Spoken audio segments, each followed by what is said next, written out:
Bonjour, les cours de Madame Silibé, c'est parti. Aujourd'hui, dernière partie du chapitre, vous avez normalement compris que le gouvernement provisoire de la République française remplaçait le régime de Vichy dans le courant de l'année 1944. En effet, dès lors que les débarquements ont eu lieu en Normandie et en Provence, que les troupes allemandes subissent de plus en plus de défaites et commencent leur recul vers l'Allemagne, Philippe Pétain et Pierre Laval s'enfuient.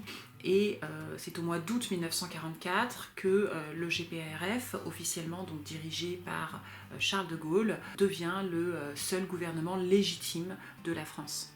Bien que provisoire, ce gouvernement va réaliser des choses très importantes. Déjà, c'est lui qui accorde pour la première fois le droit de vote aux femmes en avril 1944. Presque un siècle après les hommes qui l'ont obtenu en 1848, les femmes vont enfin pouvoir voter. Par ailleurs, c'est ce même gouvernement provisoire qui est chargé d'établir une nouvelle constitution et de rétablir la forme républicaine de gouvernement.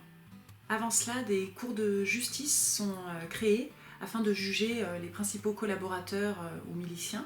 Le maréchal Pétain et Pierre Laval sont d'ailleurs l'un et l'autre jugés par une haute cour de justice et tous les deux condamnés à mort. Mais la peine du maréchal Pétain est commuée en emprisonnement à vie en raison de son grand âge. Il a en effet presque 90 ans au moment où le verdict est donné et il mourra en 1951 sur l'île-Dieu lors de cette incarcération. Parallèlement à ce mouvement d'épuration légale, un mouvement plus illégal et même carrément incontrôlé d'épuration se produit sur le territoire français. Il s'en prend particulièrement aux femmes, aux collaboratrices, et particulièrement à leur chevelure.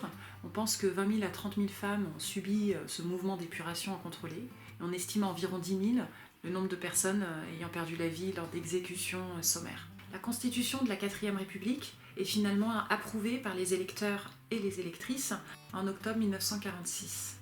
Elle met en place un régime parlementaire, c'est-à-dire un régime où les pouvoirs du Parlement sont renforcés, notamment parce que l'Assemblée nationale, comme vous le voyez sur le schéma, investit, contrôle et censure le pouvoir exécutif.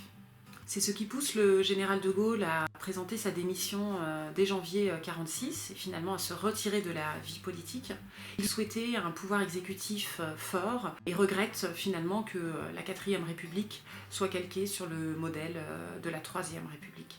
La constitution de la 4e République donne par ailleurs à l'État un nouveau rôle, celui de devoir protéger les personnes les plus vulnérables contre les risques liés à la maladie, à la vieillesse ou à la précarité. C'est dans ce cadre que l'on peut comprendre la mise en place de la sécurité sociale qui fonctionne grâce aux cotisations des salariés et des entreprises. On parle ainsi d'État-providence pour qualifier cet État chargé d'intervenir dans le domaine social ou dans le domaine économique pour corriger les inégalités. Voilà, le chapitre se termine. J'affiche maintenant les textes que vous pourrez copier dans cette 4e partie intitulée « La refondation républicaine ». J'espère vraiment que ces vidéos que je laisse vous aident à mieux suivre le fil du chapitre. N'hésitez d'ailleurs pas à me laisser un petit like ou des commentaires éventuels. Ça me ferait plaisir de savoir ce que vous pensez de tout ça. Et dans tous les cas, je vous dis à très bientôt pour la suite de nos aventures.